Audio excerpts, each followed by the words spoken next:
ನನ್ನ ಇಷ್ಟಾರ್ಥ ಸಿದ್ಧಿಯಾಗಲಿ ಎಂದು ಮಾಧವಿ ಮನಸ್ಸಿನಲ್ಲೇ ಲಕ್ಷ್ಮಿಗೆ ಮತ್ತೊಮ್ಮೆ ಪ್ರಾರ್ಥನೆ ಮಾಡಿಕೊಂಡಳು. ಎಲ್ಲರಿಗೂ ಪ್ರಸಾದ ಕೊಡುತ್ತಾ ಬಂದ ದೇವಯಾನಿ ಮಾಧವಿಯ ಮುಂದೆ ನಿಂತು ಅಪಾದ ಮಸ್ತಕ ಅವಳ ಅಲಂಕಾರವನ್ನೇ ನೋಡಿದಳು. ಅವಳ ಯೌವನದ ಸಿರಿಯನ್ನು ಕಂಡ ದೇವಯಾನಿಗೆ ಮತ್ಸರವಾಗದಿರಲಿಲ್ಲ. ಮಾಧವಿ, ಸಂಜೆ ವೇಳೆ ಅಂತಃಪುರಕ್ಕೆ ಬಾ. ಕೆಲವೊಂದು ವಿಷಯಗಳನ್ನು ನಿನಗೆ ತಿಳಿಸಬೇಕು ಅಂತ ಮಹಾರಾಜರ ಅಪ್ಪಣೆಯಾಗಿದೆ. ಅದು ತನ್ನ ಸ್ವಯಂವರಕ್ಕೆ ಮತ್ತು ಅನಂತರದ ಬದುಕಿಗೆ ಸಂಬಂಧಿಸಿದ ವಿಷಯ ಎಂಬುದು ಮಾಧವಿಗೆ ಗೊತ್ತು. ಅವಳು ನಾಚಿ ತಲೆಬಾಗಿ ಆಗಲಿ ಚಿಕ್ಕಮ್ಮ ಎಂದು ಮರುನುಡಿದಳು. ಮತ್ತೆ ಪಲ್ಲಕ್ಕಿಯಲ್ಲಿ ಅರಮನೆಗೆ ಮರುಪ್ರಯಾಣ. ಚಾರುನೇತ್ರೆ ಮಾಧವಿಯ ಗಲ್ಲ ತಿರುಗಿಸಿಕೊಂಡು ದೇವರನ್ನು ಏನು ಕೇಳಿದೆ ಎಂದು ಪ್ರಶ್ನಿಸಿದಳು. ಮಾಧವಿ ಲಜ್ಜೆಯಿಂದ ಕೆಂಪಾಗುತ್ತಾ ಚಾರುನೇತ್ರೆಗೆ ಒಳ್ಳೆ ಬುದ್ಧಿ ಕೊಡು ಅಂತ ಪ್ರಾರ್ಥಿಸಿಕೊಂಡೆ ಎಂದು ಹಾಸ್ಯಧ್ವನಿಯಲ್ಲಿ ಉತ್ತರಿಸಿದಳು. ಅದೆಲ್ಲ ಸರಿ, ಸಂಜೆ ಮಹಾರಾಣಿಯವರ ಅಂತಃಪುರಕ್ಕೆ ಹೋದಾಗ ಜೋಪಾನ. ಅದೇ ಮಾತನ್ನು ತನಗೆ ಹಿಂದೆ ಯಾರೋ ಹೇಳಿದ್ದರು, ಅವ್ವೇ ಅಲ್ಲವೇ? ದೇವಯಾನಿ ಮದುವೆಯಾಗಿ ಬಂದಾಗ ಅವಳು ರಾಕ್ಷಸ ರಾಜಕುಮಾರಿ ಜೋಪಾನ ಮಾಧವಿ ಎಂದು ಅವ್ವೇ ನುಡಿದಿದ್ದಳು. ತಂದೆ ದೇವಯಾನಿಯನ್ನು ವಿವಾಹವಾಗಿ ಬಂದ ಬಳಿಕ ಮಗಳಿರುವ ವಿಷಯವೇ ಆತನಿಗೆ ಮರೆತು ಹೋಗಿತ್ತು. ತನಗಾಗ 10 ವರ್ಷ. ಚಿಕ್ಕಮ್ಮನನ್ನು ಹತ್ತಿರದಿಂದ ನೋಡುವ ಕುತೂಹಲ, ಮಾತನಾಡುವ ಆಸೆ. ಆದರೆ ಚಿಕ್ಕಮ್ಮನದು ಬಿಗಿದ ತುಟಿ. ಸವತಿಯ ಮಗಳಲ್ಲವೇ ತಾನು? ಪ್ರೀತಿ ಹೇಗೆ ಬಂದೀತು? ಮರುವರ್ಷವೇ ಚಿಕ್ಕಮ್ಮನಿಗೆ ಯದು ಹುಟ್ಟಿದ ಬಳಿಕ ಧ್ರುವು ಗಂಡು ಮಕ್ಕಳಾಗಬೇಕು ಎಂದ ತಂದೆಯ ಆಸೆ ಈಗ ತುಂಬಿ ಬಂದಿತ್ತು. ದೇವಯಾನಿಯ ಹಮ್ಮು ಹೇಗಾದರೂ ಇರಲಿ, ಆ ಮುದ್ದು ಕುಮಾರರು ಮಾತ್ರ ತುಂಬ ಮನೋಹರವಾಗಿದ್ದರು. ಪಲ್ಲಕ್ಕಿ ಅರಮನೆಯೊಳಗೆ ಪ್ರವೇಶಿಸಿತು. ಅಂತಃಪುರದ ಬಳಿ ಮಾಧವಿ ಚಾರುನೇತ್ರೆಯರು ಕೆಳಗಿಳಿದು ತಮ್ಮ ಪ್ರಸಾದದತ್ತ ನಡೆದರು. ಉದ್ಯಾನದ ಲತಾ ವೃಕ್ಷ ಗುಲ್ಮಗಳನ್ನು ಅವರು ಹಾದು ಹೋಗುತ್ತಿದ್ದಾಗ ಪಾಟಲ ವೃಕ್ಷದ ಹಿಂದೆ ಬಚ್ಚಿಟ್ಟುಕೊಂಡಿದ್ದ ಯದು ದ್ರೂಹಿಗಳು ಓಡಿ ಬಂದು ಮಾಧವಿಯ ಸೆರಗು ಹಿಡಿದು, ಅಕ್ಕ, ನಾವು ಇವತ್ತು ನಿನ್ನ ಜೊತೆ ಇರ್ತೇವೆ ಎಂದು ದುಂಬಾಲು ಬಿದ್ದರು. ಕಾಸೆ ಚಲ್ಲಣ ನಡುವಿನ ಜವದಾಡೆ ತೊಟ್ಟ ಆ ಮಕ್ಕಳಿಬ್ಬರೂ ಮುದ್ದಾಗಿ ಕಾಣ್ತಿದ್ದರು. ಹೆಗಲುಗಳಲ್ಲಿ ಆಟದ ಬಿಲ್ಲುಗಳಿದ್ದವು. ಮಕ್ಕಳನ್ನು ತನ್ನ ಬಳಿ ಉಳಿಸಿಕೊಂಡರೆ ದೇವಯಾನಿಯ ಬಿರುನುಡಿಗಳು ತಪ್ಪವೆಂದು ಆಕೆಗೂ ಗೊತ್ತಿತ್ತು. ಹಾಗೆಂದು ಉಪಾಯವಾಗಿ ಮಾಧವಿ ಲಲ್ಲೆಗರೆದಳು. ಪುಟಾಣಿಗಳೇ, ಸೂರ್ಯ ನೆತ್ತಿಗೆ ಬಂದಿದ್ದಾನಲ್ಲವೇ? ಈಗ ಭೋಜನದ ಸಮಯ. ಚಿಕ್ಕಮ್ಮ ನಿಮಗಾಗಿ ಕಾಯುತ್ತಿದ್ದಾಳೆ. ತಕ್ಷಣ ಕಳಿಸು ಎಂದು ಈಗ ತಾನೇ ಹೇಳಿದಳು. ಚಾರುನೇತ್ರೆ, ಇವರನ್ನ ಚಿಕ್ಕಮ್ಮನಲ್ಲಿ ಬಿಟ್ಟು ಬಾ. ಒಲ್ಲದ ಮನಸ್ಸಿನಿಂದ ಚಾರುನೇತ್ರೆಯ ಕೈ ಹಿಡಿದು ಹೋಗುತ್ತಿದ್ದ ಕುಮಾರರನ್ನ ನೋಡಿ ಮುಗುಳ್ನಗುತ್ತಾ ಮಾಧವಿ ಜಗಲಿಯನ್ನೇರಿದಳು. ಪೂಜೆ ಸಾಂಗವಾಯಿತೇ? ಇನ್ನು ಊಟಕ್ಕೇಳು ಮಗು ಎಂದು ಪ್ರಾಸಾದದೊಳಗಿನಿಂದ ಬಂದ ಅವ್ವೇ ಮೃದು ನುಡಿದಳು. ಮಾಧವಿಗೆ ಹಸಿವೆ ಆಗಿತ್ತು. ಅವಳು ಚಿನ್ನದ ತಟ್ಟೆಯ ಮುಂದೆ ಕುಳಿತಳು. ಬಗೆ ಬಗೆಯ ಭಕ್ಷ್ಯಗಳು, ಬಿಸಿ ಬಿಸಿ ಅನ್ನ, ತವ್ವೆ, ಪರಮಾನ್ನ, ಹಣ್ಣಿನ ರಸಾಯನ.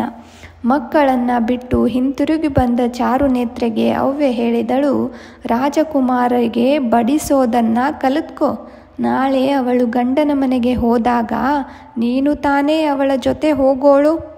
ಮಾಧವಿ ಸರಕ್ಕನೆ ತಲೆ ಎತ್ತಿ, ಅವ್ವೆ, ನೀನೂ ನನ್ನ ಜೊತೆ ಬರಬೇಕು ಎಂದಳು.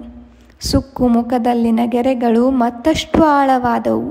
ಅವ್ವೆ ಮುಗುಳ್ನಗಲು ಯತ್ನಿಸುತ್ತಾ, ಮಗಳ ಜೊತೆ ತಾಯಿ ಬರಬಾರದಮ್ಮ, ಅದು ಗೌರವವಲ್ಲ ಎಂದು ನುಡಿದಳು.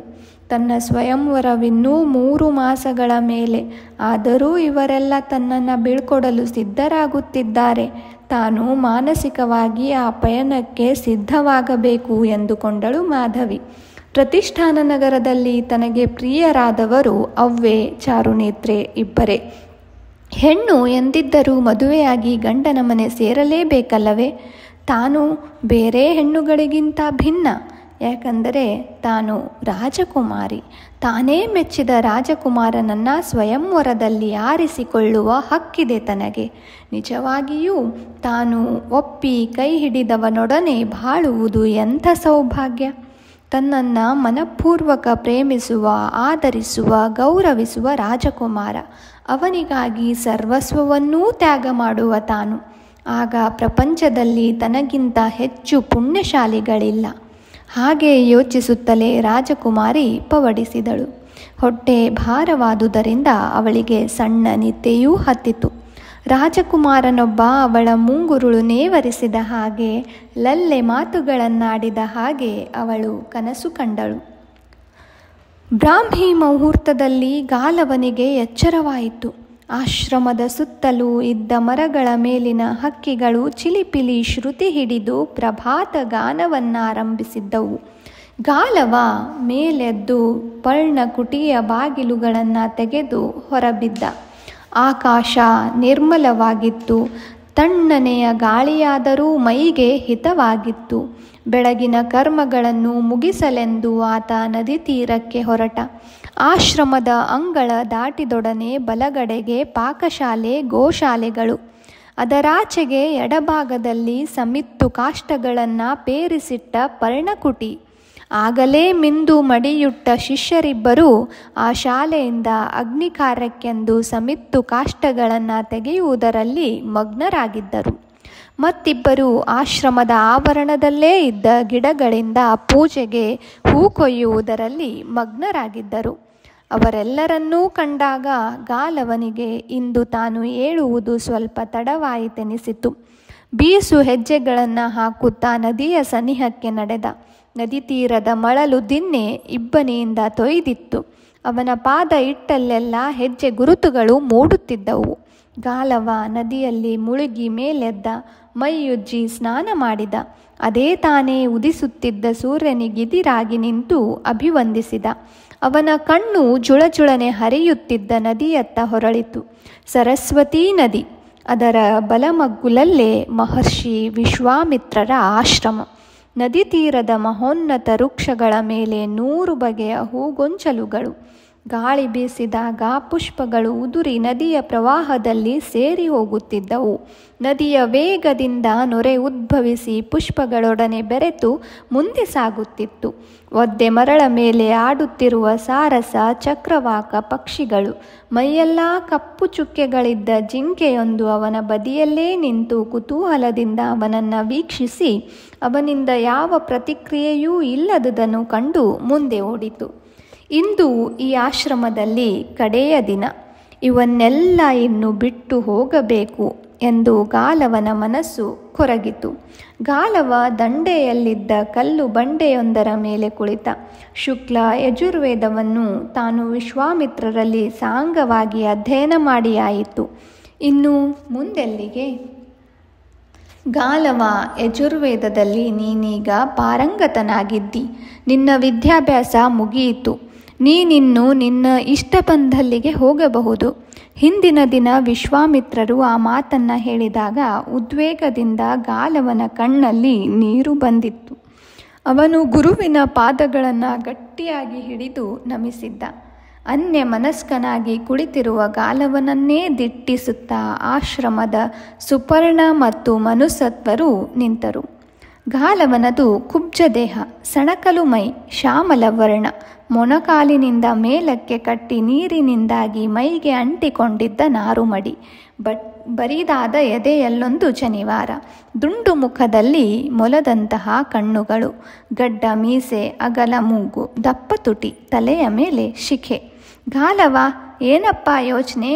ಅಷ್ಟು ಹೊತ್ತಿನಿಂದ ಎದುರಿಗೆ ನಿಂತಿದ್ದೀವಿ, ಕಾಣೋದೇ ಇಲ್ವೇ? ಈಗಲೇ ತಪಸ್ಸಿಗೆ ಆರಂಭಿಸಿಬಿಟ್ಟೆಯಾ ಎಂದು ಮನುಸ್ವತ ಪ್ರಶ್ನಿಸಿದ. ಗಾಲವ ಆ ಮಾತು ಕೇಳಿ ಬೆಚ್ಚಿ ಮೇಲೆದ್ದ. ಏನೂ ಇಲ್ಲ, ಇಷ್ಟು ವರ್ಷಗಳಿಂದ ಈ ಆಶ್ರಮದಲ್ಲಿದ್ದೆ, ಈಗ ಬಿಟ್ಟು ಹೋಗೋದು ಹೇಗೆ ಅಂತ ಬೇಸರವಾಯಿತು ಅಷ್ಟೆ. ನಿಜ, ಬಿಟ್ಟು ಹೋಗೋದು ಬೇಸರವೇ.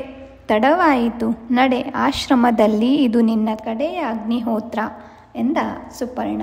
ಅವರು ಮೂವರೂ ಮಳಲ ದಿನ್ನೆಯನ್ನೇರಿ ಸಮತಟ್ಟು ಪ್ರದೇಶದಲ್ಲಿದ್ದ ಆಶ್ರಮದ ಕಡೆಗೆ ನಡೆದರು. ದಾರಿಯಲ್ಲಿ ಫಲಭರಿತ ವೃಕ್ಷಗಳನ್ನು ಕಂಡಗಾಲವನಿಗೆ ವಿಶ್ವಾಮಿತ್ರರ ಆಶ್ರಮದಲ್ಲಲ್ಲದೆ ಬೇರೆ ಕಡೆ ಇಂಥ ರುಚಿಕರ ಫಲಗಳು ಸಿಗಬಹುದೇ ಅನಿಸಿತು. ಕೊರಳ ಗಂಟೆಯ ಶಬ್ದ ಮಾಡುತ್ತಾ ಅಲ್ಲಲ್ಲಿ ಸುತ್ತುತ್ತಿರುವ ಗೋವುಗಳು ಅವರ ಕಣ್ಣಿಗೆ ಬಿದ್ದವು. ಹಾಲು ಕರೆದಾಯಿತೇ ಸುಪರ್ಣ? ತೆಳ್ಳಗೆ ತೆಂಗಿನ ಮರದಂತೆ ಎತ್ತರವಾಗಿದ್ದ ಸುಪರ್ಣ ನಕ್ಕು ಅದೆಲ್ಲವನ್ನೂ ಮುಗಿಸಿವೇ ಇತ್ತ ಬಂದಿದ್ದು ಎಂದು ನುಡಿದ. ಮನುಸ್ವತನದು ಸಾಧಾರಣ ಎತ್ತರ, ಗಾತ್ರ. ಅವನಿಗೆ ಸದಾ ಮಾತು ಬೇಕು. ಪಾಕಶಾಲೆಯ ಉಸ್ತುವಾರಿ ಆತನದು ಅವನೆಂದ.